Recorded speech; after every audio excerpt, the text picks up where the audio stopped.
If you're seeing this before July 30th, we are about to have a Chiron retrograde. We are about to see truly, really, how much healing work have we done? And Chiron right now is also getting closer to the end of its transit in Aries. It's at 27 degrees. So it's very mature. It's been here for a long time. We've mostly been working on healing our inner kid. Talk about many years of healing our inner kid, our previous versions of ourselves. Also, too, healing, because Aries rules our head, so healing our relationship with our mind. Sometimes with Chiron, whether we like it or not, we have to get triggered. That's a part of the nature of Chiron, so that we can see what is not healed, so that we can then heal. Chiron retrogrades do a couple different things because of that energy. One, if there's anything that has been unresolved within your healing journey thus far, there may be some triggers that resurface that say, hey, we showed you this earlier, but you haven't quite worked on it yet. Or maybe you just didn't have the time or capacity to. So we're going to come back and we're going to remind you about it. Not to scare you about it, just, remember we're here, that trigger,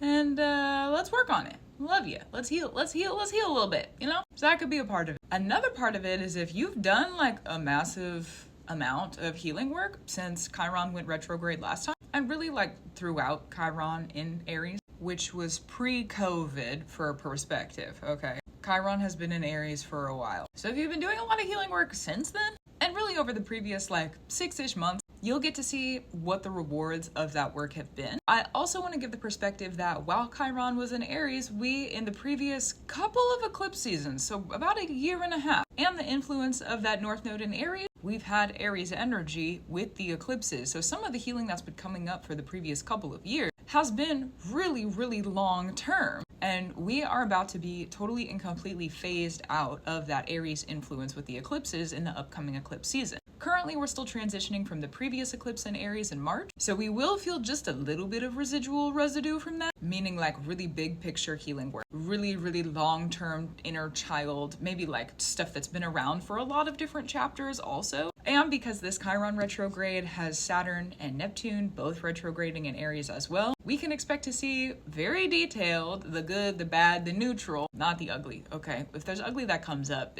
accepting as necessary, but the good, the bad, and the neutral, yeah, on a very detailed level and also on a very spiritual level. Especially if you're a practitioner, this Chiron retrograde might allow you to see everything that you've been practicing and how it's related to your healing work, so magic and healing put together, because healing work is magic, right? But if you have different practices with magic than applicable, you'll probably start to see a lot of intertwining aspects between both of those. And because we're getting closer to the end of Chiron in Aries, a couple more years, we're going to see maybe some maturity out of it, some chapters maybe coming to a close within that healing work, lots of themes being regarded. Also, if if you can see the themes of the things that you've been working on since a little bit before pre-COVID with your healing work and inner child work, honestly, and talk about TikTok, I feel like TikTok and what happened during the COVID time period there was a lot of inner child healing for a lot of people in a weird way, because it was also this like mass society change event, but there was a lot of people who were like, think about TikTok in that age, in that era. Strange. I know that there was a lot of inner child stuff, at least on my For You page, but maybe that was a personal thing, I don't know. Anyways, not to get too stuck in that ring, if you've noticed any themes and patterns since a year or so pre-COVID time of what was coming up, and you're like, I can tell I'm in this chapter, but yeah, maybe I have a little bit more work to do.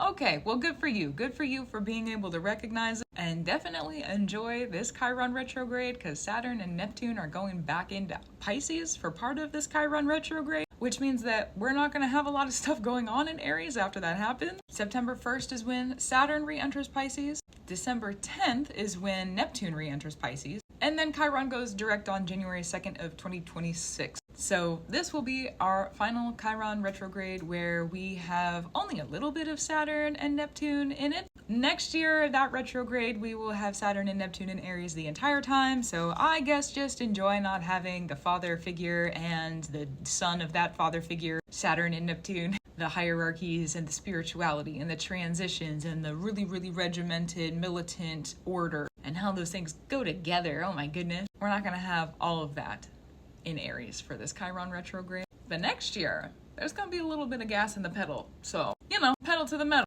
Rock on. It might be, Aries is a little punk sometimes. You know what? Shout out to Aries. So we might get into a punk energy with the next Chiron retrograde. So if you're not feeling so punky or like rebellious this time around, that's all right. let it ground. We have time for that in the upcoming period, or in the upcoming retrograde in 2026. But yeah, Chiron's coming up to go retrograde, so gratitude, reverence, and love to you. Keep up the brew that you do. I for sure will too. And I'll talk to you soon. Enjoy the healing and the revealing and the truth. And also enjoy looking at how far you've come, because that's also a part of Chiron retrograde. Wow, I did a lot of work. I've come so far. Look at that. Super cool. I'll talk to you soon. Also true.